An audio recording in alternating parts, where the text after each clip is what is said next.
Hello मेरे प्यारे बच्चों। तो कैसे हैं आप लोग? बढ़िया। ये है आपका प्यारा सा चैनल अनपढ़ क्लासेस। अगर आप इस चैनल पर नए हैं तो चैनल को लाइक, सब्सक्राइब और शेयर ज़रूर करें और ज़्यादा से ज़्यादा लोगों को जोड़ने की कोशिश करें। ठीक है मेरे प्यारे बच्चे। तो आज मैं आया हूँ क्लास 10th का एक बहुत ही प्यारा सा वीडियो आपके सामने। जो चैप्टर हम पढ़ाने वाले हैं क्लास 10th के बारे में, उसका नाम है मेटल्स एंड नॉन मेटल्स। हमने क्लास 10th के अधिकतर फिजिक्स केमिस्ट्री के मैंने वीडियो अपलोड किया हुआ है बेटा। कुछ चैप्टर्स बचे हैं तो मैं सोच रहा हूँ कि उनको भी अपलोड कर दूँ ताकि जो भी बच्चे हमें सुन रहे हैं, हमें देख रहे हैं, उनको आसानी हो, वो घर पर आराम से बैठकर रिवीजन कर सके, उनको एक हेल्प मिल जाए। ठीक है। अब कोई बच्चा है रात में 12 बजे मान लो रिवीजन कर रहा है किसी चैप्टर का, तो उसके लिए तो टीचर फिर घर पे तो आएगा नहीं भाई। भगवान थोड़ी ही हम कि प्रकट हो गए तुम्हारे सामने, लो भैया आगे चलो, हैं? ऐसा तो हो नहीं सकता। तो इसके लिए है आपके सामने यूट्यूब एक ऐसा माध्यम है बच्चे जिस पे आसानी से आप हर एक चीज़ को सीख सकते हो। ठीक है। तो वहीं आज हम आपको बताने वाले हैं। आज हम लोग पढ़ेंगे मेटल्स एंड नॉन मेटल्स। मैंने क्लास 10th का चैप्टर 1, ठीक है बेटा, चैप्टर 2 और चैप्टर 4 केमिस्ट्री के जो 3 चैप्टर हैं, चैप्टर 1, 2 और 4, इनके वीडियो मैंने ऑलरेडी अपलोड किया हुआ है। ठीक है। आप इनको अब वहाँ पर जाके देख सकते हैं। चैनल का नाम तो आप जानते ही हैं, अनपढ़ क्लासेस। ठीक है। अच्छा, दूसरी बात है, मैंने फिजिक्स में चैप्टर जो है हमारे पास इलेक्ट्रिसिटी, उसको अपलोड किया हुआ है, तो आप वहाँ से उसको भी कवर कर सकते हैं। बाकी जो फिजिक्स केमिस्ट्री के जितने भी बेटे चैप्टर हैं वो सब मैं कंप्लीट करने वाला हूँ इस बार। ठीक है। तो आज मैं आपको पढ़ाऊँगा मेटल्स और नॉन मेटल्स के बारे में। ठीक है। तो मुझे बच्चे एक बात बताओ, आप लोग क्या जानते हो मेटल्स से? आप मेटल्स के बारे में क्या जानते हो, नॉन मेटल्स के बारे में क्या जानते हो?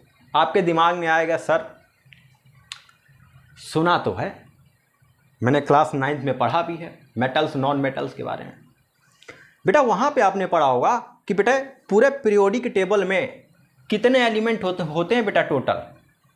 टोटल एलिमेंट मुझे बता दो कि कितने होते हैं। तो तुम कहोगे कि सर 118 एलिमेंट होते हैं टोटल कितने एलिमेंट होते हैं? तो 118 एलिमेंट होते हैं, 118 एलिमेंट। ना तो इससे कम है ना तो इससे ज़्यादा है। ठीक है। एक बार की बात बताऊं, मैं एक बार मैं क्लास ले रहा था। ठीक है। जब मैं क्लास ले रहा था, क्लास 10th की क्लास ले रहा था, नहीं क्लास 11th की, मैं क्लास 11th के क्या बोलते हैं केमिस्ट्री पढ़ा रहा था क्लास में। ठीक है। तो मैंने एक बच्चे से पूछा, एक नया स्टूडेंट आया था, मैंने उससे पूछा कि बेटा बताओ टोटल एलिमेंट कितने होते हैं, हमारे पीरियोडिक टेबल में कितने एलिमेंट हैं टोटल? वो बच्चा नया था, पहले दिन ही आया था वो मेरी क्लास में।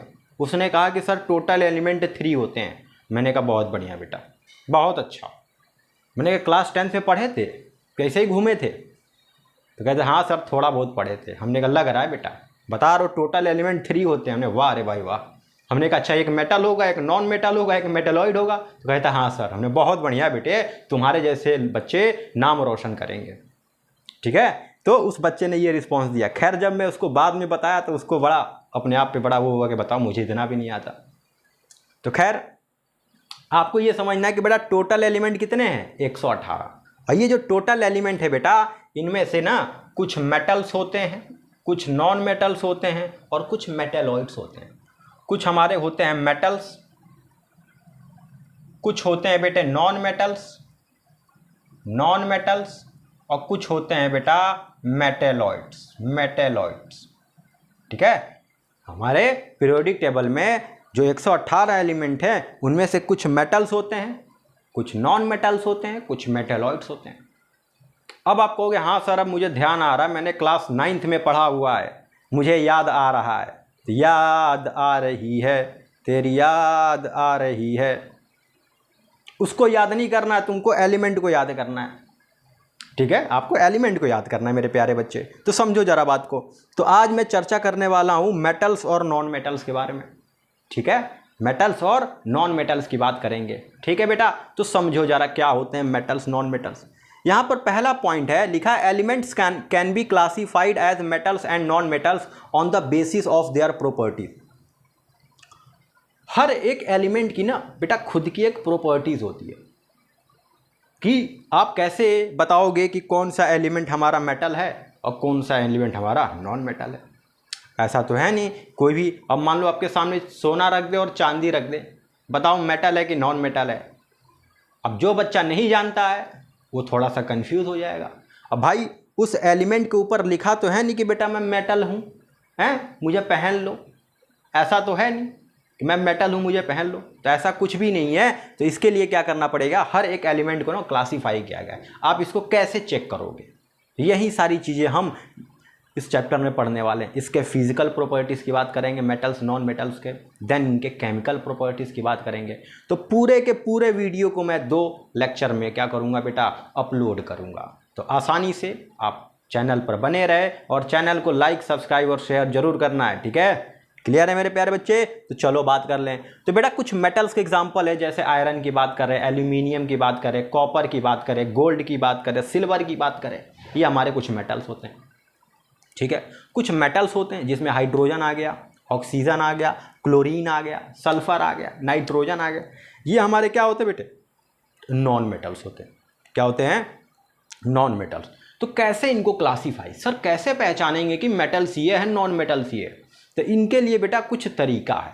तो अब हम सीखेंगे physical properties of metals and non metals, ठीक है बेटा, कि मेटल्स और नॉन मेटल्स के कौन कौन से हमारे फिजिकल प्रॉपर्टीज है उनको हम लोग सीखने वाले हैं, ठीक है। तो अभी थोड़ी देर बाद आपके सामने आ जाएगा फिजिकल प्रॉपर्टीज ऑफ, एक तरफ मेटल्स होंगे एक तरफ नॉन मेटल्स होंगे। आप बेटे नोटबुक अपने पास रखो, पेन रखो और पढ़ते चले जाओ, ठीक है बेटा। जैसे पढ़ा रहा हूँ वैसे पढ़ते चले जाओ। आप आसानी से नोट्स भी बना सकते हो, ठीक है बेटा। तो चलते हैं हम लोग आगे, आ जाओ बेटा आगे चलते हैं हम लोग, ठीक है।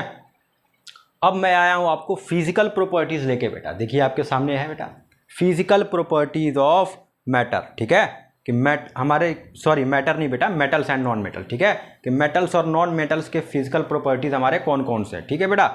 इसको बहुत ही ध्यान से आपको समझना है बेटा, ठीक है। चलो अब देखो, एक तरफ है बेटा मेटल्स, दूसरी तरफ है हमारा नॉन मेटल्स, ठीक है। बहुत अच्छे समझना समझना बहुत मजा आएगा।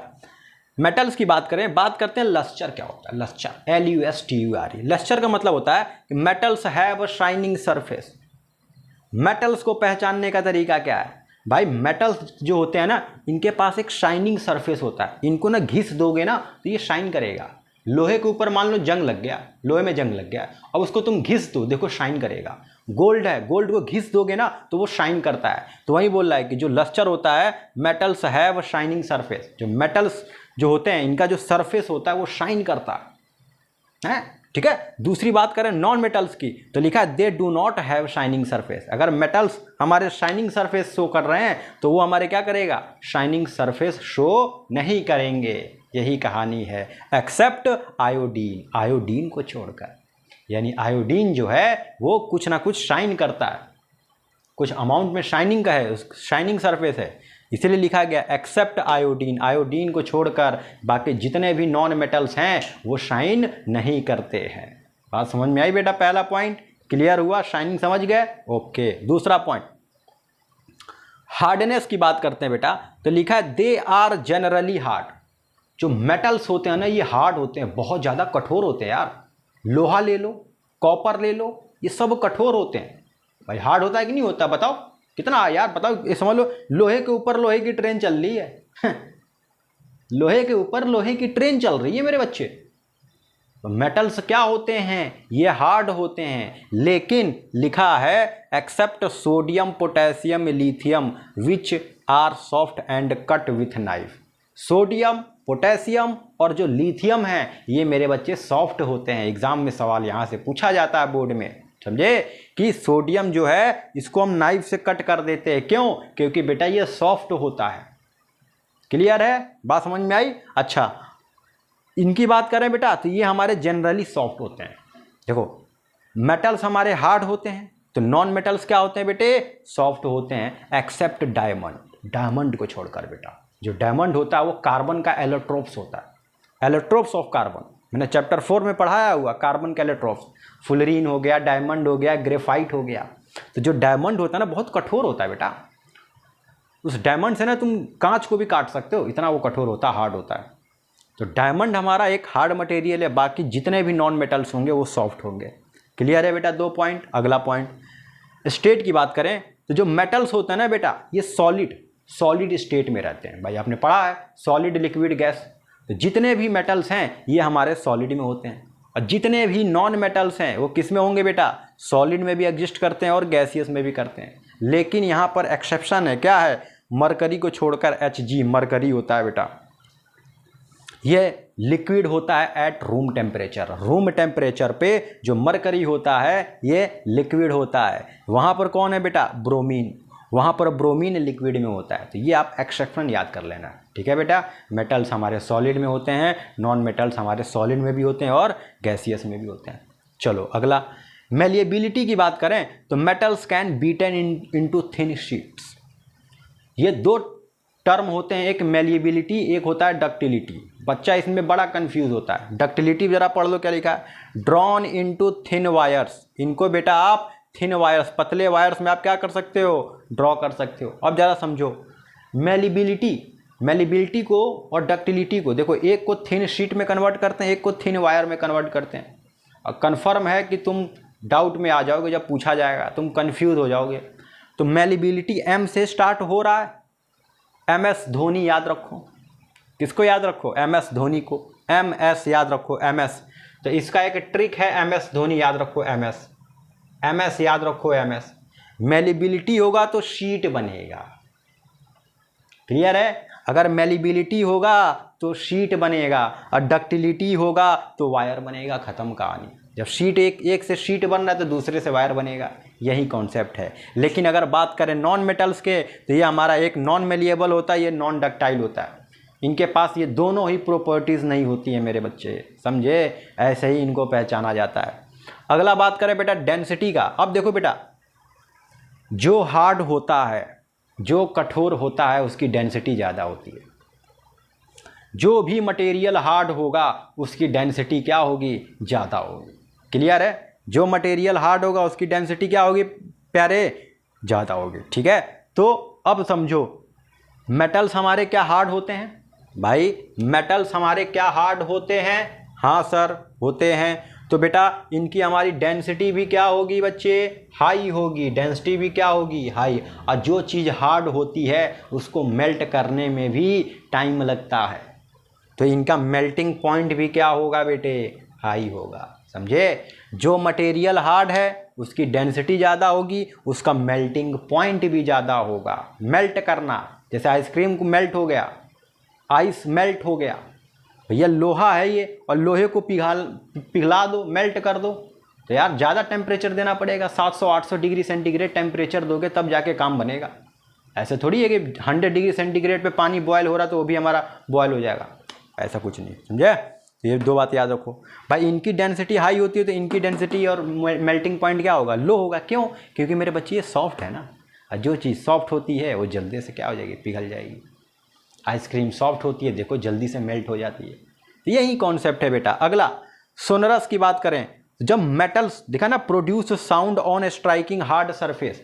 जब आप मेटल्स को किसी भी हार्ड सरफेस पे स्ट्राइक करते हो साउंड प्रोड्यूस होगा। तुम्हें याद होगा कि जब सरकारी स्कूल में जो घंटियाँ बजती हैं, लोहा होता है बेटा, लोहे की घंटी होती है, टन टन टन टन टन टन टन टन टन, आवाज़ बहुत दूर तक सुनाई देती है। जिनके अगल बगल घर होते हैं वो समझ जाते हैं कि हाँ स्कूल की छुट्टी हो गई, बालक मेरा घर नहीं आया, काहे नहीं आया, कहाँ चला गया। तो जब तुम घर जाओगे तो तुम्हारे ऊपर इंक्वायरी बैठा दी जाएगी, कहाँ थे बेटा, तुम्हारी छुट्टी 1 बजे हुई है, तुम घर पे 2:30 बजे आओ, 1.5 घंटे कहाँ थे, तो तुम क्या बताओगे कहाँ थे, तो खैर तुम ही जानते हो क्या बताओगे, तो वही बात कर रहे हैं बेटा। जो हमारे क्या बोलते हैं, जो मेटल्स होते हैं हार्ड सरफेस पे स्ट्राइक करोगे तो एक साउंड प्रोड्यूस करेंगे, बट ये प्रोड्यूस कुछ नहीं करते। गैस है यार, ऑक्सीजन गैस है प्रेजेंट है, हीलियम गैस है। अब क्या यहाँ पे कुछ, यहाँ पे मार रहा हूँ, क्या कोई साउंड आ रहा आपको, नहीं आ रहा। ये हमारे सोनरस शो नहीं करते, क्लियर है। अगले ऑक्साइड की बात करें तो metallic oxides are basic in nature. जो मेटल के ऑक्साइड होते हैं वो नेचर में बेसिक होते हैं, लेकिन जो नॉन मेटल के ऑक्साइड होते हैं वो नेचर में क्या होंगे, एसिडिक होंगे। भाई इसके ऑक्साइड बेसिक हैं तो इसके ऑक्साइड क्या होंगे, एसिडिक होंगे, ख़त्म कहानी यार। एक के ऑक्साइड बेसिक हैं तो अगले के ऑक्साइड क्या होंगे, एसिडिक होंगे। क्लियर है, बताओ एकदम पूरा का पूरा समझ में आ रहा है बेटे, कहानी समझ में आ रही है आपको, ठीक है। नेक्स्ट देखिए, conductors of heat and electricity, बहुत इंपॉर्टेंट पॉइंट आ चुका है, बहुत ही इंपॉर्टेंट पॉइंट आ चुका है। मेटल्स जो होते हैं they are good conductor of heat and electricity. जो मेटल्स होते हैं ये बेटा गुड कंडक्टर होते हैं हीट और इलेक्ट्रिसिटी के। एग्जाम्पल की बात करें तो silver and copper are the best conductor of heat and electricity. Clear है? गोल्ड भी है हमारा बेस्ट कंडक्टर।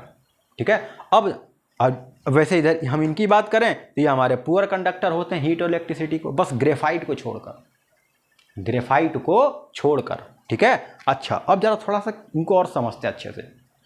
तुम देखो, मान लो यार मम्मी लोग खाना बनाती है घर पे, हैं भाई, जो उनके पास जो बर्तन होते हैं वो भी तो कुछ ना कुछ अलग अलग मेटल्स के होते हैं, एलॉय के होते हैं। अब तुम देखना एक तरफ गर्म हो जाएगा ना तो दूसरी तरफ अपने आप गर्म हो जाता है। भाई सब्जी बना रहे हो तुम, एक तरफ गर्म है तो दूसरी तरफ अपने आप गर्म हो जाएगा। हाँ याद रखना कि उसके ऊपर वो ब्लैक कलर की वो रबड़ ना लगा हो, वरना तुम दिन भर गर्म करते रह जाओ, सर जी कुछ हो ही नहीं रहा है। अबे पूरा का पूरा लोहा होना चाहिए, आयरन होना चाहिए, कोई भी मेटल होना चाहिए। एक तरफ गर्म करोगे अपने आप दूसरी तरफ गर्म हो जाएगा। इसका मतलब मेटल्स में ना हीट फ्लो करता है। क्या फ्लो करता है? हीट फ्लो करता है।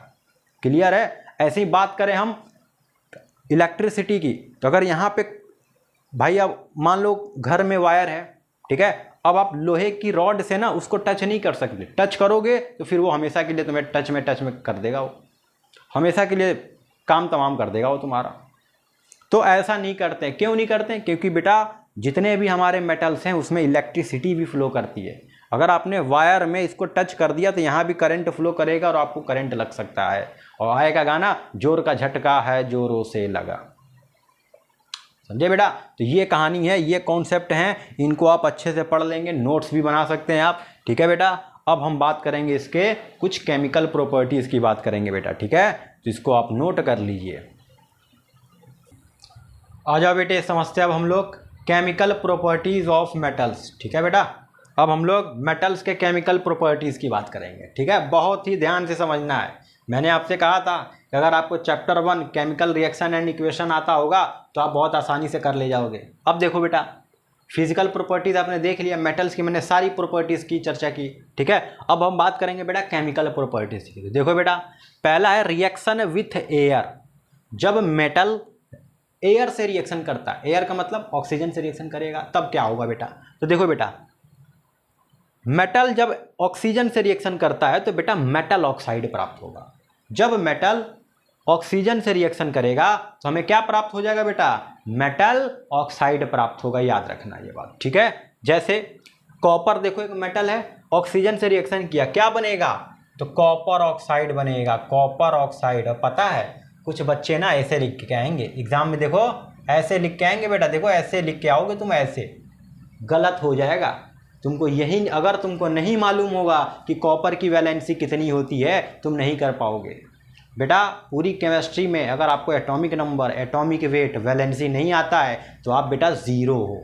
आप क्या हो? ज़ीरो हो। आप कुछ नहीं कर सकते बेटा। क्लियर है? आप नंबर तभी ला सकते हो, आपको एक ही चीज़ बचा सकती हो, है नकल करके। नकल करके ही आप नंबर ला सकते हो। अदरवाइज़ अगर आपने atomic number, atomic weight, valency आपको नहीं आती है तो आपको समझ लो पूरी केमिस्ट्री गोल हो गई आपके सामने। अब देखो बेटा, जब कॉपर, क्योंकि कॉपर की वैलेंसी कितनी होती है? +2 होती है, मैंने बताया। अब देखो भाई, ऑक्सीजन की -2 होती है, तो ये हट जाएगा यहाँ से। भाई जब दोनों की 2-2 है, क्रॉस आपने पढ़ा है ना, 9th में आपने पढ़ा होगा क्रॉस वैलेंसी, क्रिस क्रॉस वहाँ पे होता है। बस बैलेंस किया जाता है। तो यहाँ पे ऑक्सीजन कितने हैं? 2, यहाँ पर कितना है? 1। तो बैलेंस कर, तो देखो ऑक्सीजन बैलेंस हो गया, ठीक है, कोई दिक्कत नहीं। कॉपर कितने हो गए? अब 2 हो गए, तो यहाँ भी बेटा 2 से कर दो मल्टीप्लाई। कहानी समझ में आ रही है? सेम कहानी यहाँ देखो, बहुत बेहतरीन है बेटा। ये तो बर्बाद कर देता है बच्चों को। बेटा एल्यूमिनियम की वैलेंसी ना +3 होती है, याद रखना। ठीक है, अब देखो, जब एल्यूमिनियम ऑक्सीजन से रिएक्शन करेगा तो याद रखो, पहले ऐसे लिख दो AlO। अब बताओ एल्यूमिनियम की वैलेंसी कितनी है? 3 होती है, तो ये हमेशा ही अपनी वैलेंसी दूसरे वाले एलिमेंट पे शो करेगा। तो एल्यूमिनियम की वैलेंसी 3 हो गई, और ऑक्सीजन की कितनी होती है? -2। तो माइनस तो रखेंगे नहीं, तो यहाँ पे 2 लगा देंगे। देखो Al2O3 बन गया। क्या बन गया बेटा? Al2O3। अब बैलेंस कर लो बेटा। बैलेंस करने के लिए क्या करते हैं हम? भाई यहाँ पर मैंने 2 से मल्टीप्लाई कर दिया। बताओ एल्यूमिनियम 2 हो गए, ऑक्सीजन कितने हैं? 3। अब यहाँ गणित लगा दूंगा, यहाँ 3/2 कर दूंगा। हमको मालूम है ये 2 से 2 निपट जाएगा, ऑक्सीजन कितने बचेंगे? 3। समझे बेटा? बताओ समझ में आई कि नहीं बात? कहानी आपको समझ में आई कि नहीं आई? बोलो। आई ना बेटे, यही होता है इसका, जो इसको बोलते हैं ना बेटा एल्यूमिना बोलते हैं, एलोट्रोप्स ऑफ एल्यूमिनियम होता है बेटा, ये होता है एलोट्रोप्स ऑफ एल्यूमिनियम, ठीक है। इसका नाम होता है बेटा बॉक्साइट बोलते हैं इसको बोलते हैं बॉक्साइट, या आप इसको एल्यूमिना भी बोल दो, एल्यूमिना बोल दो, कोई दिक्कत नहीं। ऐसे ही बेटा जब मैग्नीशियम ऑक्सीजन से रिएक्शन करेगा तो क्या बनाएगा, मैग्नीशियम ऑक्साइड। पर आपको याद होना चाहिए कि मैग्नीशियम की वैलेंसी कितनी होती है, +2 होती है। ऑक्सीजन की कितनी होती है बेटा, -2 होती है। तो करो जरा, जब दोनों की सेम रहेगी तो सेम ही आएगा। तो यहाँ पे 2 लगा दो, यहाँ पे 2 लगा दो, लो बैलेंस हो गया, कहानी खत्म। बताओ समझ में आई कहानी आपको समझ में आई बेटे। चलो आगे बात करते हैं हम लोग। अब कुछ इंपॉर्टेंट बातें और लेकर आया हूँ जो आपके एग्जाम में पूछा जाता है, बोर्ड एग्जाम में पूछा जाएगा। लिखा है different metals show different reactivity towards oxygen. अलग अलग जो मेटल्स होते हैं ना, अलग अलग रिएक्टिविटी को शो करते हैं ऑक्सीजन के साथ। जरा समझते पहला। लिखा sodium and potassium react so vigorously that they catch fire if kept in open. Sodium और पोटेशियम जो होते हैं ना बेटे, ये एकदम मोस्ट रिएक्टिव एलिमेंट होता है ये बेटा, सबसे ज़्यादा मोस्ट रिएक्टिव मेटल होता है ये, मेटल होता है। अगर इनको ओपन मतलब ऐसे ही छोड़ दिया जाए तो क्या होते हैं बेटे, ये ना बच्चे, अगर छोड़ दोगे ना तो क्या हो जाएंगे, फायर, आग लग जाएगी। इतना ये रिएक्शन करता है ऑक्सीजन से। सोडियम और पोटेशियम जो हैं अगर ऑक्सीजन के कांटेक्ट में रख दिए जाएं तो तुरंत उनमें आग लग जाएगी, इतना रिएक्टिव है ये। इसलिए इनको हम लोग केरोसिन के अंदर इमर्स्ड, केरोसिन में डुबा के रखते हैं बेटा। सवाल पूछेगा आपसे कि बताओ सोडियम और पोटेशियम को केरोसिन के अंदर डुबा के इमर्स्ड करके क्यों रखा जाता है, तो आपको मालूम होना चाहिए because sodium and potassium both are so reactive metals, ठीक है। और क्या होता है, इनसे आग लग जाती है। That so reactive element that they catch fire if kept in open. इसलिए इनको खुले में रखोगे तो ये क्या हो जाएगा, आग लग जाएंगे। इसलिए इनको किसमें, केरोसिन के अंदर इमर्स्ड डुबा के रखा जाता है इनको, ठीक है। केरोसिन के अंदर डुबा के इनको रखते हैं, अगर बाहर रखेंगे तो इनमें आग लग जाएगी, समझना पहला पॉइंट। दूसरा पॉइंट देखो, surface of magnesium, aluminium, zinc, lead are covered a thin layer of oxide which prevent them from further oxidation. भाई जो ये जो होते हैं मैग्नीशियम, एल्यूमिनियम, जिंक और लेड, इनको ना बेटा एक थिन लेयर ऑक्साइड, मतलब यहाँ पे एक लेयरिंग कर दी जाती है इनके ऊपर, ताकि ये हमारे, क्योंकि ऑक्सीडेशन शो कर देंगे इन पे। अगर मान लो ये है, ठीक है, एक मेटल है, ठीक है बेटा, ये सारे के सारे तीनों हैं हमारे पास, इनके ऊपर एक लेयरिंग कर देंगे हम। इसीलिए लेयरिंग करते हैं ताकि ये ऑक्सीजन से रिएक्शन करके ऑक्सीडेशन ना शो करें, ठीक है, प्रिवेंट करते हैं, इनको बचाते हैं। आगे, Fe does not burn on heating. लोहे को तुम जलाओ ये नहीं जलेगा, लेकिन आयरन फिलिंग बर्न्स वाइग्रोसली। लेकिन अगर लोहे के छोटे छोटे जैसे चीनी होता है, चीनी टाइप के अगर आयरन के टुकड़े कर दें, लोहे के टुकड़े कर दें और आप उसको जला दीजिए, देखो एकदम खतरनाक तरीके से जलेगा, आग लग जाएगी, खतरनाक तरीके से आग लगेगी मेरे प्यारे। तो बहुत अच्छे से समझो इस बात को। अगला कॉन्सेप्ट देखो, copper does not burn but it is coated with black copper oxide. Copper oxygen से रिएक्शन जल्दी नहीं करेगा, जलेगा ही नहीं जलेगा, लेकिन हम क्या करते हैं, लेकिन इसकी कोटिंग कर देते हैं ब्लैक कॉपर ऑक्साइड से। भाई ये जल्दी नहीं जलता है, इसलिए हम ब्लैक कॉपर ऑक्साइड से क्या कर देंगे, इसके ऊपर कोटिंग कर देंगे ताकि जल्दी से काम हो जाए हमारा, समझे। अगला, Au and Ag does not react with oxygen. भैया सोना और चांदी ऑक्सीजन से जल्दी रिएक्शन नहीं करते। अगर पता चले ऑक्सीजन से, सोना और चांदी ऑक्सीजन से जल्दी अगर रिएक्शन करते हैं ना, तो पता चले मम्मी लोग गहना वहना पहन के जा रही है शादी में, और पता चले गहना सारा का सारा हमारा क्या बोलते हैं, कलर आ जाए, अलग अलग कलर शो कर दे। सिल्वर पे ब्लैक कलर की कोटिंग आ जाए हैं, और क्या बोलते हैं Au पे, गोल्ड पे हमारा ब्राउन कलर की कोटिंग आ जाए। अरे ये सोना पहना था, अब कलर ही अलग हो गया, खुद ही पागल हो जाएंगे वो लोग, ठीक है। तो इसीलिए बेटा ये जल्दी हमारे क्या ऑक्सीजन से रिएक्शन नहीं करते हैं। अब अगला एक बहुत इंपॉर्टेंट टॉपिक है जो एग्जाम में पूछता है बेटा, एग्जाम में पूछेगा कि बताइए एम्फोटेरिक ऑक्साइड क्या होता है। Amphoteric oxide. तो सुनो बेटा, metal oxide which reacts with both acid as well as base to produce salt and water. एक ऐसा मेटल का ऑक्साइड जो एसिड और बेस दोनों से रिएक्शन करे और सॉल्ट और वाटर फॉर्म कर दे, उसी को क्या बोलेंगे हम लोग? Amphoteric oxide. बेटा कॉपी पे नोट कर लेना, बहुत इंपॉर्टेंट है, ठीक है, ये बात बहुत इंपॉर्टेंट है, ये पॉइंट पहला। और ये बेटा एम्फोटेरिक ऑक्साइड याद रखना, और ये रिएक्शन तो कतई जहर रिएक्शन है बेटा, ठीक है, ये आपको आना चाहिए रिएक्शन, वैलेंसी पता होना चाहिए। तो देखो बेटा, देखो एक मेटल का ऑक्साइड है, एल्यूमिनियम ऑक्साइड है बेटा, एल्यूमिना भी बोलते हैं इसको, अभी मैंने कहा देखो मेटल का ऑक्साइड है। जब मेटल ऑक्सीजन से रिएक्शन करता है तो मेटल ऑक्साइड प्राप्त होता है। यही एक मेटल ऑक्साइड मैंने ले लिया, इसका रिएक्शन मैंने HCl से करा दिया। तो देखो बेटा, एल्यूमिनियम और एल्यूमिनियम किससे रिएक्शन करेगा भाई? इसको ब्रेक करोगे तो ये प्लस में जाएगा, ये माइनस में, ऐसे ही ये प्लस में गया, ये माइनस में। बताओ क्लियर है? एल्यूमिनियम प्लस में, ऑक्सीजन माइनस में ब्रेक होगा। ऐसे ही हाइड्रोजन प्लस में, क्लोरीन माइनस में ब्रेक होगा। अब क्या होगा? ये प्लस वाला इस माइनस के साथ रिएक्शन करेगा। तो आपको पता होना चाहिए एल्यूमिनियम की वैलेंसी कितनी होती है? 3 होती है। अभी मैंने बताया यार तुमको, एल्यूमिनियम की वैलेंसी कितनी होती है? 3 होती है, यहाँ शो कर देगा। लेकिन क्लोरीन की वैलेंसी कितनी होती है? -1। तो 1 यहाँ रखोगे ना बेटा, पर लिखने से कोई फायदा नहीं, मत रखो, 1 कहाँ लिखा जाता है। अच्छा आगे क्या बच रहा है? H और O3 जो भी बचे इसको H2O बना दो। क्या बना दो बेटा? H2O। अब रिएक्शन को बैलेंस कर लो। एल्यूमिनियम इधर कितने हैं बेटे? 2। इधर कितना है? 1। एक काम करो, यहाँ पे 2 से कर दो मल्टीप्लाई, कर दिए। तब देख लो क्लोरीन कितने हो गए मेरे बच्चे? क्लोरीन कितने हो गए? 6। देखो क्लोरीन यहाँ भी 6 हैं। अच्छा यहाँ पे हाइड्रोजन कितने हैं यार? 6 हाइड्रोजन है, पर यहाँ पे कितने हैं? 2। एक काम करो, 3 से कर दो मल्टीप्लाई। तो क्या हाइड्रोजन हमारे 6 हो गए, ऑक्सीजन कितने हो गए? 3। देख लो ऑक्सीजन 3, रिएक्शन ऑलरेडी बैलेंस हो चुकी है। बताइए मेरे बच्चे, आपको कहानी समझ में आई? चलो अगला कहानी देखो। इस मेटल ऑक्साइड का रिएक्शन हमने किससे कराया? HCl से, एसिड से कराया। इसी मेटल ऑक्साइड की रिएक्शन हम किससे कराएंगे? बेस से कराएंगे, सोडियम हाइड्रोक्साइड से। देखो जरा बेटा, भाई आपको मालूम है एल्यूमिनियम प्लस में जाएगा, ऑक्सीजन माइनस में, ऐसे सोडियम प्लस में जाता है, OH माइनस में जाता है। क्लियर है? बोलो बेटा, दिखाई दे रहा है? सोडियम प्लस में जाएगा और OH माइनस में। अब देखो एल्यूमिनियम और OH आपस में रिएक्शन करेंगे, क्या बनेगा? Aluminium hydroxide. क्यों? क्योंकि एल्यूमिनियम की वैलेंसी कितनी होती है बेटे? 3 होती है, देख लो।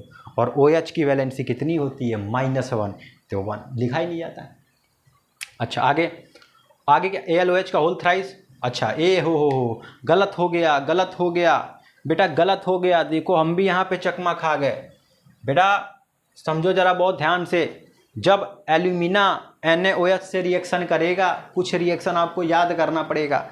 जब एल्यूमिनियम NaOH से रिएक्शन करेगा तो बेटा सोडियम एल्यूमिनेट बन जाएगा, NaAlO2 बनेगा, याद रखना।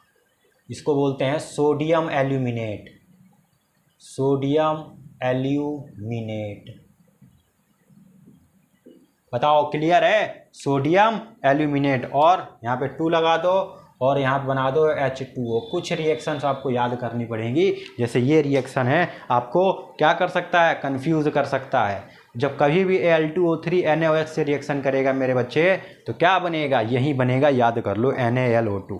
एक ऐसे ही है सोडियम जिंकेट, वो भी आप आगे पढ़ोगे, ठीक है, वो भी बनता है, समझे? तो ये सारी बातें आप अच्छे से नोट कर लीजिए, फिर हम अगली कहानी की बात करेंगे, अगले कुछ रिएक्शन से बात करेंगे बेटा। कर लो बेटा नोट। आ जाओ बेटा, आगे हम बात करते हैं, ठीक है। अब हमने यहाँ पे कुछ रिएक्शंस लिए हैं, केमिकल प्रॉपर्टीज़ की बात करेंगे हम लोग, ठीक है बेटे। देखो पहला है हमारे पास reaction of metals with H2O। जब मेटल का रिएक्शन H2O से होगा तब क्या होगा? देखो बेटा, आपको मालूम है बेटा H2O किस में ब्रेक होता है बच्चे? आपको H2O किस में ब्रेक होता है बेटा? आपको मालूम है H+ और OH माइनस, ठीक है। अब देखो सोडियम जो है OH से रिएक्शन करेगा, क्या सोडियम हाइड्रोक्साइड बन गया? बन गया। क्या चीज़ रिलीज हो रही है बेटा? हाइड्रोजन। तो हाइड्रोजन को कभी भी H नहीं लिखा जाता है, तो हाइड्रोजन आएगा प्लस हीट आएगा। बाकी आप रिएक्शन को बैलेंस कर लोगे, वो आपने चैप्टर 1 में पढ़ा है। दूसरी बात करेंगे बेटा कैल्शियम। देखो ये भी हमारा किससे होगा बेटा? रिएक्शन करेगा H2O से। जब H2O से रिएक्शन करेगा तो H2O किस में ब्रेक होगा? H+ में और OH माइनस में। अब देखो CaOH से रिएक्शन करेगा तो क्या बनेगा, CaOH का होल ट्वाइस। याद रहे ये कैल्शियम जो है, कैल्शियम की वैलेंसी +2 होती है, इसलिए यहाँ पे लिखा गया है, और OH की वैलेंसी -1 होता है। इसका नाम क्या आएगा बेटा, इसी को बोलते हैं स्लैकेड लाइम, स्लैकेड लाइम या calcium hydroxide. Hydrogen gas release हो रही है, कोई दिक्कत नहीं। ऐसे MgH2 ले लो तो MgOH का whole twice plus H2। Mg की वैलेंसी कितनी होती है बेटा 2, तो देखो यहाँ 2 रखा गया, मैग्नीशियम हाइड्रोक्साइड। देन ऐसे एल्यूमिनियम H2 की बात करेंगे तो देखो बेटा यहाँ पे क्या होगा, यहाँ पे एल्यूमिनियम जब भी वाटर से रिएक्शन करेगा तो एल्यूमिना ही बनाएगा बेटा। क्या बनाएगा, एल्यूमिना, यानी एल्यूमिनियम ऑक्साइड बनाएगा, याद रखना, एल्यूमिनियम ऑक्साइड बनाएगा, या फिर एल्यूमिना बोलते हैं, या फिर इसका नाम बॉक्साइट बोल दो, अभी हमने पीछे पढ़ा था, या फिर क्या बोलेंगे बेटा इसको, एल्यूमिना। और ये क्या है, हाइड्रोजन गैस है, कोई दिक्कत नहीं। ऐसे ही बेटा जब आयरन H2O से रिएक्शन करेगा तो Fe3O4 फेरिक ऑक्साइड बनाता है बेटा, ये फेरिक ऑक्साइड बनाएगा और हाइड्रोजन गैस क्या होगा, रिलीज होगा। ठीक है बेटा, याद रखोगे। अब आ जाओ reaction of metals with acid. जब मेटल्स हमारे एसिड से रिएक्शन करते हैं तो क्या बनता है, जब मेटल्स हमारे डाइल्यूट एसिड से रिएक्शन करेंगे तो वो सॉल्ट प्लस हाइड्रोजन गैस बनाएंगे। ठीक है बेटा, जब भी हमारे मेटल्स जो हैं वो डाइल्यूट एसिड से रिएक्शन करते हैं तो क्या बनाएंगे, सॉल्ट और हाइड्रोजन गैस। जैसे लिखा है copper, silver, mercury do not react with dilute acid. हमारे कॉपर, सिल्वर और जो मरकरी हैं ये हमारे बेटे डाइल्यूट एसिड से रिएक्शन नहीं करते हैं, इसको याद रखना बेटा। ठीक है, क्लियर है। अच्छा अब देखो एग्जांपल ले लेते हैं। मेरे पास मेटल है Fe, HCl से बेटा रिएक्शन किया तो क्या बना बेटा, देखो Fe की वैलेंसी कितनी होती है, याद रखना +3 होती है। तो अब देखो HCl है तो H प्लस में गया, Cl माइनस में गया, तो FeCl से रिएक्शन करेगा FeCl3। देखो बेटा Fe अपनी वैलेंसी यहाँ शो कर रहा है, यानी क्या इसका नाम होगा, फेरस क्लोराइड बोल दो या फेरिक क्लोराइड बोल दो, कोई दिक्कत नहीं। ठीक है, और हाइड्रोजन गैस यहाँ पे रिलीज हो गया। ऐसे MgCl2 से MgCl2 बन जाएगा और हाइड्रोजन रिलीज हो गया। ZnCl से रिएक्शन करेगा जिंक क्लोराइड। भाई मैग्नीशियम, जिंक, इन सब की वैलेंसी कितनी होती है मेरे बच्चे, +2 होती है, इसलिए यहाँ पर लिखा गया है, और हाइड्रोजन गैस रिलीज होगा। ऐसे ही एल्यूमिनियम HCl से रिएक्शन करेगा तो देखो Cl, एल्यूमिनियम की वैलेंसी +3, तो देखो यहाँ पे AlCl3 बनता है। याद रखो मेरे कॉन्सेप्ट को बेटे, ठीक है, और हाइड्रोजन गैस रिलीज हो गया। समझ में आया। एक बहुत ही इंपॉर्टेंट आ गया आपके पास सामने, जो बहुत इंपॉर्टेंट है बेटा, ये बहुत ज़्यादा इंपॉर्टेंट है। लिखा है reaction of metals with solution of other metals salt. ठीक है, अब क्या हो रहा है, लिखा है कि reactive metals can displace less reactive metals from there compounds in solution form. कि जो मोस्ट रिएक्टिव, जो मोर रिएक्टिव एलिमेंट्स होते हैं ना, जो मोर रिएक्टिव हमारे जो एलिमेंट्स होते हैं वो लेस रिएक्टिव एलिमेंट को क्या कर देंगे, हटा देंगे। जो दबंग आदमी होता है वो बहुत सारे लोगों को रास्ते से हटा देता है, होता है कि नहीं होता है। ऐसी कहानी यहाँ पर देखो बेटा, आयरन और कॉपर में आयरन जो है ना बेटा ये मोर रिएक्टिव है। ये क्या है, मोर रिएक्टिव। अभी आपको पता चलेगा कि सर ये कैसे पता चलेगा कौन ज़्यादा रिएक्टिव है कौन कम रिएक्टिव है, तभी मैं आपको सीरीज लिखवाने वाला हूँ। और जो कॉपर होता है बेटा ये हमारा होता है लेस रिएक्टिव। तो अब देखो कॉपर क्या, तो आयरन क्या करेगा, लेस रिएक्टिव को हटा देगा, तो FeSO4 बन गया देखो। और कॉपर हमारे भाई साहब कहाँ चले गए, बाहर चले गए बेटा। इसका नाम क्या आएगा, तो इसका नाम आता है फेरस सल्फेट। SO4 का मतलब क्या होता है, सल्फेट होता है, समझे। और इसका नाम कॉपर सल्फेट। ठीक है बेटा, तो बहुत इंपॉर्टेंट है, इन बातों को याद रख लो। अब हम बात करेंगे यहाँ पे रिएक्टिविटी सीरीज की बात करने वाला हूँ मैं। तो आ जाओ बेटा, आ गए आपके सामने रिएक्टिविटी सीरीज। कैसे पता चलेगा कि कौन सा एलिमेंट हमारा मोर रिएक्टिव है, कौन सा एलिमेंट हमारा लेस रिएक्टिव है। तो ये है आपके सामने बेटा। देखो जब आप ऊपर से नीचे आओगे तो रिएक्टिविटी क्या होगी, डिक्रीज होगी। सबसे ज़्यादा मोस्ट रिएक्टिव एलिमेंट कौन होता है, सोडियम, पोटेशियम। देखो के होता है पोटेशियम। ठीक है बेटा, पहले नंबर पे पोटेशियम आएगा, दूसरे नंबर पे सोडियम आएगा, फिर कैल्शियम आएगा, फिर मैग्नीशियम आएगा। ये चारों के चारों ना बेटे मोस्ट रिएक्टिव होते हैं। लेकिन अगर आपसे पूछा जाए कि इनमें सबसे ज़्यादा मोस्ट रिएक्टिव कौन है, तो हमारा पोटेशियम है, के है बेटा। ठीक है, पोटेशियम याद रखेंगे। ठीक है, अच्छा, उसके बाद नीचे चलते जाओ, देखो Au हमारा क्या है, सबसे लीस्ट, सबसे कम कौन सा है, गोल्ड है। गोल्ड मैंने कहा था ना बेटा, गोल्ड और सिल्वर जल्दी रिएक्शन नहीं करते हैं। मैंने आपको बताया था ये बात कि गोल्ड और सिल्वर ऑक्सीजन से रिएक्शन नहीं करते हैं बेटा, हैं। इसलिए क्यों? क्योंकि ये लीस्ट रिएक्टिव होता है, बहुत ही धीरे धीरे धीरे, बहुत ही कम, बहुत ही धीरे स्लो रिएक्शन करते हैं ये बेटा, ठीक है। और अभी मैंने आपको बताया था Fe और कॉपर का एग्जाम्पल दिया था बेटा। तो देखो बेटा, Fe ऊपर है कि नहीं है, देखो Fe ऊपर है और कॉपर क्या है, नीचे। तो इन दोनों में कौन दबंग है, Fe है, तो कॉपर को डिस्प्लेस कर देता है।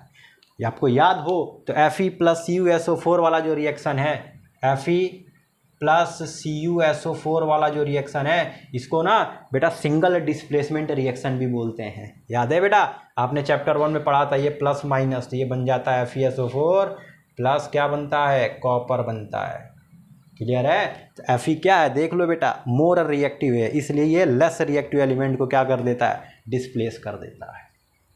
अब बात करेंगे reaction of metals with non metals. जब मेटल्स हमारे नॉन मेटल से रिएक्शन करते हैं तब क्या होता है। आय हाय हाय, क्या बात आ गई, क्या बात है सर, जब हमारे मेटल्स नॉन मेटल से रिएक्शन करेंगे तब क्या होगा। चलो भाई देखते हैं क्या होता है। जैसे हम बात करते हैं बेटा, जैसे NaCl की बात कर लें, चलो तुम्हें समझाता हूं मैं। Formation of NaCl compound, sodium chloride कैसे बनता है, NaCl सोडियम क्लोराइड कैसे प्राप्त होता है। ठीक है बेटा, तो समझो जरा बात को। बेटा एक चीज़ तो आपको मालूम होगा कि अगर कोई एलिमेंट इलेक्ट्रॉन को लूज करे, कोई एलिमेंट इलेक्ट्रॉन को लूज करे या फिर डोनेट करे, उस पर क्या पॉजिटिव चार्ज आएगा बेटा, बताओ। पॉजिटिव चार्ज आएगा और उसको हम क्या बोलते हैं, केटायन। क्या बोलते हैं बेटा, केटायन। ऐसे ही बेटा अगर कोई एलिमेंट इलेक्ट्रॉन को गेन करे या एक्सेप्ट करे, उस पर क्या चार्ज आएगा बेटा, नेगेटिव चार्ज आएगा, तो उसको हम लोग क्या बोलेंगे, एनायन। लेकिन मैंने आपको ट्रिक भी सिखाया हुआ है कि एग्जाम में अगर आपसे कोई पूछ दे कि बताओ मेरे लाल केटायन प्लस होता है कि एनायन माइनस होता है, तो तुम कंफ्यूज हो जाओगे। तो याद रखो बेटा, एनायन को समझने का एक ही तरीका है, ए बताएगा ए को और एन बताएगा नेगेटिव। एन का मतलब नेगेटिव, तो अ नेगेटिव और बच रहा है हमारे पास आयन। यही ट्रिक है बेटा, ए बताएगा अ, एन बताएगा नेगेटिव को, तो अ नेगेटिव आयन, और ये नेगेटिव होगा तो वो क्या होगा, पॉजिटिव होगा। खत्म कहानी, यही है बेटे। अब समझाता हूँ NaCl कैसे बनता है। क्योंकि बेटे NaCl ना हमारा एक आयोनिक कंपाउंड होता है बेटा। कौन सा कंपाउंड है बेटा, आयोनिक कंपाउंड। देखो चैप्टर में आप आ गए जो चैप्टर 4 में आप पढ़ते हो कोवैलेंट कंपाउंड के बारे में, चैप्टर 3 में आप पढ़ते हो आयोनिक, जो आयन्स फॉर्म करते हैं, ऐसे कंपाउंड जो आयन्स फॉर्म करते हैं, जिन पे प्लस और माइनस चार्ज आता है, उन्हीं को बोलते हैं आयोनिक कंपाउंड। इनके बीच की जो बॉन्डिंग होती है ना, काफ़ी स्ट्रॉन्ग होती है, इनका मेल्टिंग और बॉइलिंग पॉइंट भी काफ़ी हाई होता है। तो आगे पढ़ोगे आप तो समझो बेटा। सोडियम की बात करें, सोडियम का एटॉमिक नंबर कितना होता है बेटा, 11 होता है, कोई दिक्कत नहीं। इलेक्ट्रॉनिक कन्फिग्रेशन करोगे आप, हैं, सोडियम का तो कितना आएगा, 281 आएगा, यही तो आएगा, कोई दिक्कत नहीं। अच्छा अब देखो मेरे पास सोडियम है, मैं इसको ना, सोडियम भाई एक इलेक्ट्रॉन क्या करेगा अपना, डोनेट कर देगा। भाई ये इलेक्ट्रॉन अपना, ये भाई साहब क्या कर देंगे, डोनेट करेंगे, बताओ, कोई दिक्कत नहीं, डोनेट करेगा तो ठीक है। सोडियम ने देखो एक इलेक्ट्रॉन क्या कर दिया बेटा, निकाल दिया। सोडियम ने एक इलेक्ट्रॉन जब दोगे किसी को तो आप पे चार्ज क्या आ जाएगा, प्लस चार्ज आ जाएगा। क्लियर है? अच्छा तो पहले सोडियम के पास इलेक्ट्रॉन थे 281, ठीक है बेटा, ये इलेक्ट्रॉन थे। बाद में कितना, एक इलेक्ट्रॉन दे दिया, तो इस पर कितना बचा, जब एक इलेक्ट्रॉन ये गायब हो गया तो यहाँ से हटा दो, ये आ गया हमारा। ठीक है, अब दूसरा कॉन्सेप्ट क्लोरीन का देखो जरा, इसको बोलते हैं बेटा सोडियम पॉजिटिव है ना बेटा, तो सोडियम केटायन बन गया। क्या बन गया बेटा, केटायन बन गया। सोडियम क्या बन चुका है, केटायन। भाई पहले सोडियम पे कितने इलेक्ट्रॉन थे, 11 थे, एक इसने दे दिया ना बेटा, देखो एक निकाल दिया तो इस पर प्लस चार्ज आ गया, और जो एक निकाला है अब वो थोड़ी है इसके पास, तो 2 और 8 आया। ये सोडियम क्या बन गया, केटायन। केटायन का मतलब पॉजिटिव आयन। अच्छा क्लोरीन की बात करें बेटा, जरा क्लोरीन की बात समझ लो। क्लोरीन का आपने पढ़ा कि सर 17 होता है एटॉमिक नंबर, तो क्या आएगा 287, अब क्लोरीन को अपना ऑक्टेट कंप्लीट करने के लिए कितने इलेक्ट्रॉन की रिक्वायरमेंट है? एक, तो एक ले लेगा बेटा। तो अब समझो जरा बात को। तो भाई क्लोरीन जो है एक इलेक्ट्रॉन ले लिया बेटा। देखो पहले क्लोरीन के पास थे 2 8 7, और बाद में इसने एक इलेक्ट्रॉन ले लिया। एक इलेक्ट्रॉन ले गया तो क्या क्लोरीन के ऊपर नेगेटिव आयन आएगा? क्या क्लोरीन के ऊपर माइनस आ चुका है, एनायन आ चुका है? बताओ आ चुका है कि नहीं? ये माइनस आया कि नहीं आया?